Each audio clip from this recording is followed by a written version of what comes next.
যেমনইভাবে নামাজ পড়তে দেখো তেমনই পড়ো, কিতাবের মধ্যে যেমন আছে তেমন পড়ো বলা হয় নাই। কারণ কিতাবের মধ্যে যেমন আছে তেমন যদি পড়ো তাহলে ভেজালে পড়ে যাবে।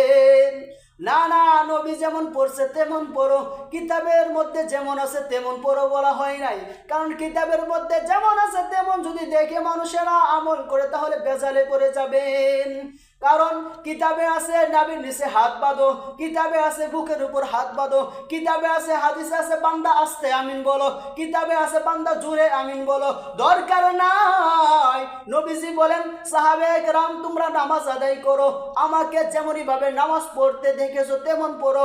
উম্মত যারা সামনে আসবে তাদেরকে জানাইয়া দাও, ওরে তাবেঈনরা তোমরা নামাজ আদায় করো, আমাদের সাহাবীদের যেমন পড়তে দেখেছো তেমন পড়ো।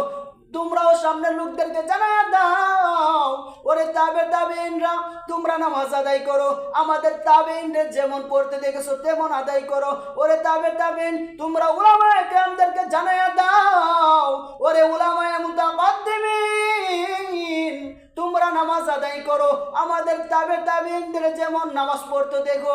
ওরে উলামায়ে কেরাম সাধারণ মানুষদেরকে জানাইয়া দাও, ওরে সাধারণ মুমিনের দল বাংলা বুখারী পড়ে চিল্লাইও না, আরবি কিতাব বুঝো না, কোরআন বুঝো না, হাদিসের ইবারত বুঝো না।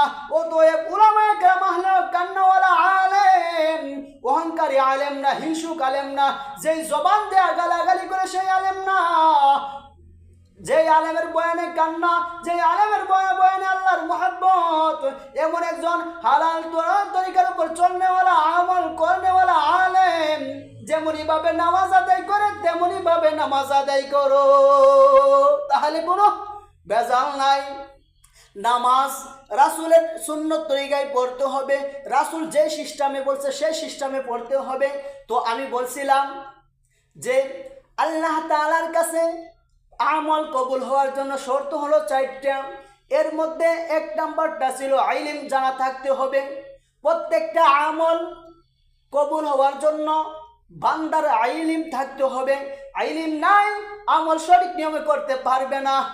নামাজ ফরজ, কিন্তু নামাজ কিভাবে আদায় করতে হবে সেটার নিয়ম জানাও ফরজ। রোজা ফরজ, কিন্তু রোজা কিভাবে পালন করতে হবে, রোজা রাখার নিয়ম কি সেগুলো জানাও ফরজ। হজ ফরজ, কি যাকাত ফরজ, এগুলো ফরজ, কিন্তু এগুলো সঠিক নিয়মটা জানাও ফরজ। ইলম থাকতে হবে, ইলম। আর এই ইলমটা নিতে হলে 2টা জিনিসের থেকে নিতে হবে। 1 নাম্বার ব্যক্তি থেকে নিতে হবে, 2 নাম্বার কিতাব থেকে নিতে হবে। কিতাব পরে এসেছে, আগে ব্যক্তি এসেছে। রাসূলরা দুনিয়াতে আগে এসেছে, তারপরে কিতাব এসেছে। অর্থাৎ কিতাব আর ব্যক্তি দুজনের কাছ থেকে ইলম নিতে হবে। সুতরাং ইলম নিতে হলে ব্যক্তি আর কিতাব উভয়টা থেকে নিতে হবে। শুধু বাংলা বুখারী পড়া অনেকে মসজিদের মধ্যে আইসা সমস্যা সৃষ্টি করে না, সমস্যা সৃষ্টি করে অনেক মানুষেরাই আছে। দেখা যায় সে বাংলা বুখারী বাংলা 10 টাকা 20 টাকার বই পড়া আইসা সে আমিন জুড়ে বলে,